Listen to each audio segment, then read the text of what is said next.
Hey everybody, it's Steve Dixon here with Keller Williams Edge Realty, and I'm here today for another episode of Sit Down with Steve.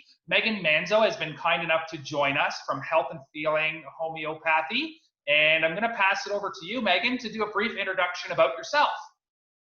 Hi, guys. Yes, I am a registered homeopath. I've been a homeopath for 5 years now. My background is in cardiac ICU nursing. I've been doing that for about 13 years, and I'm also a Reiki practitioner.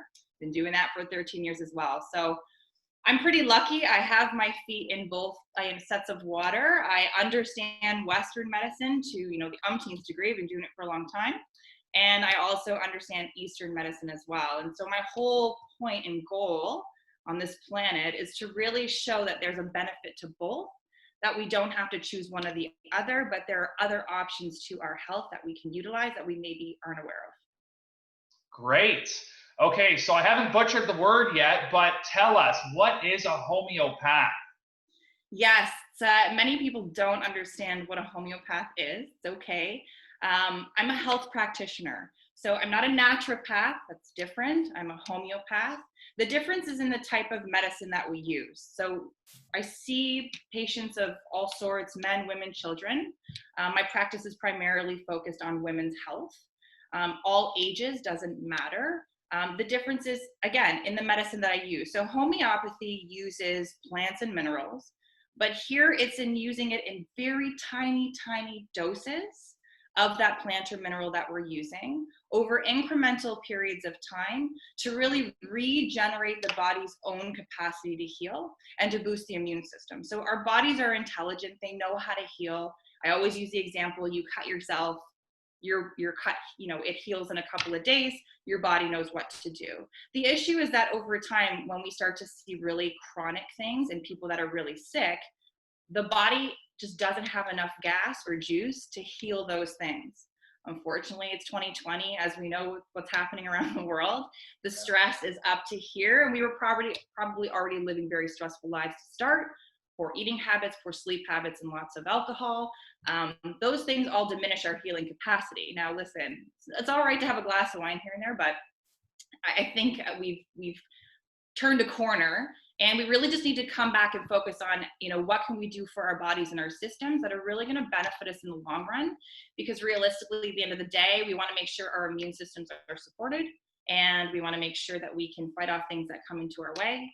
But if you are chronically sick or just can't get a wrap on what's going on with your body, that's the time to reach out to a practitioner, a homeopath, and really get a second opinion, somebody who will sit and listen. And the beauty of Eastern medicine and what I do as a homeopath is we look at the mental and emotional health of you and the physical health, and we combine the two and treat both. We're not just treating one thing or the other. Okay, great. That's a lot of good info. So we're all living in these crazy times right now, Meghan. Tell us, what are you seeing in your practice right now?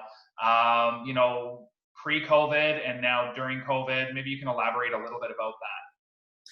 Yeah, it's probably stress induced illness. Okay. That was even prior to COVID. And now that COVID's kind of in the forefront and with everything else happening in society, our stress levels have gone up exponentially. It's easy to say I'm stressed, but I think you have to understand what that means when you say you're stressed. You're hormonally responding, you're rushing out that adrenaline, your cortisol's going up, and it really over long periods of time, it's helpful if you're being chased by somebody, but after that, it's not beneficial to be living in a chronic state of stress. It can affect many, many things, including your gut and your hormones, which then in turn affect everything. So a lot of people are coming in with a lot of, I'm going to coin it, anxiety and depression. I don't really like to use those terms because it's really just an experience of what you're going through. But that's what seems to be coming through the doors right now. People that are trying to cope, moms with jobs and children and trying to do the schooling thing. Really terrible digestive systems, like they're just not able to manage their gut, they're getting acid reflux, or they can't digest, or they're very sluggish. And that whole chronic fatigue thing, even though we have lots of time right now maybe to sleep, people are still finding that they can't sleep, and insomnia is sort of creeping through. So those are kind of the big things that are rolling around right now. And again, it all kind of relates to stress and then what that really means. Yeah, okay. eye-opening info there. So tell our viewers today, what can they do to keep up with their immune systems? What are some of the tips and tools that they can use during these times that we're in right now? So there are a couple of things. I'll give you the obvious, which we always hear, which is like that slap in the face that we hear and don't do. Honestly, I think sleep is one of the biggest things that I have to push for people. We're on our phones till 1, 2 in the morning, and a lot of my patients are like, well, like I have nothing to do in the morning, and they're not getting enough sleep. You're really debilitating yourself by not getting enough sleep. It's the time where our cells start to regenerate, repair, and we detoxify, and our brain gets to like heal. So all those healing factors that we do are at a peak when we're sleeping in that sleepful, like that restful sleep state. So we need to be getting to bed, keep a routine, because eventually we're all going back to work and you're going to be up till 1, 2 in the morning wondering why you can't get back to sleep. Again, lower your stress levels in general. Find things that you can do during your day that will help that, whether that's 5 minutes, 10 minutes, an hour. Get outside. We have beautiful weather. You know, studies have shown that being outside will really help to lower your stress levels. When you are stressed, you're in that fight or flight mode. What we need to do is turn on that rest and digest mode, so that calming effect, because that will help to heal a lot of the issues that are going on. So 2 simple things that you already know of. And then what I like to recommend is a couple of supplementation and tinctures that you can get at a health food store. Astragalus root is really great, and it's a great antibacterial, antiviral. Echinacea, you've heard of it. It's a great antiviral, antibacterial.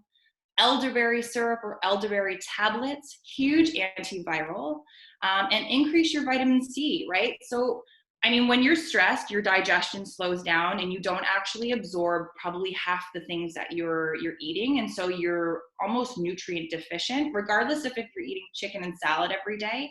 You may not be absorbing it very well when you're super stressed, because your gut can actually inflame. So just being mindful, the things that I suggested, and also just watching what you are eating. And again, it's mitigating the stress in your life. We are going to be stressed, but can we find some time during our day? I don't care. You have time. I know you have time. I see you guys outside at the LCBO and Costco. We have time to do something for ourselves. And I think if you can't put yourself first, then you're cruising, the old saying, you're cruising for a bruising. I mean, you cannot help other people in any way, shape, or form if you don't take care of yourself. Give yourself the quality and longevity of life by doing some really simple things and taking and carving out 20 minutes of your day to really dedicate to you in whatever way that looks. That's great. A lot of good info here, Meghan. And for some of our viewers, this is probably hit home for those folks. So, you know, if people had questions or they want to have a confidential conversation with you, how best can people get a hold of you? So you can email me. I'm quick to respond on the email. And so we can set up, we can put it up afterward, but it's info@healthandhealinghomeopathy.com. I have a Facebook page as well under Health and Healing Homeopathy. You can reach out through there as well. And then I have Instagram @Meg's Homeopathy. You can find me on all 3 sources, and I will be happy. Questions, concerns, you just want to know about something that I've said, or you want to look more into something, I'm always happy to have a free conversation. There's no cost to it. Let's just chat. Happy to do it. That's great. So no excuses for anybody. Reach out to Meghan. All right. Yeah. Thank you so Meghan, you've much. been great. I appreciate it. Thanks so much for your time today, and we'll connect with you again soon, okay? Bye, guys. Take care. Bye.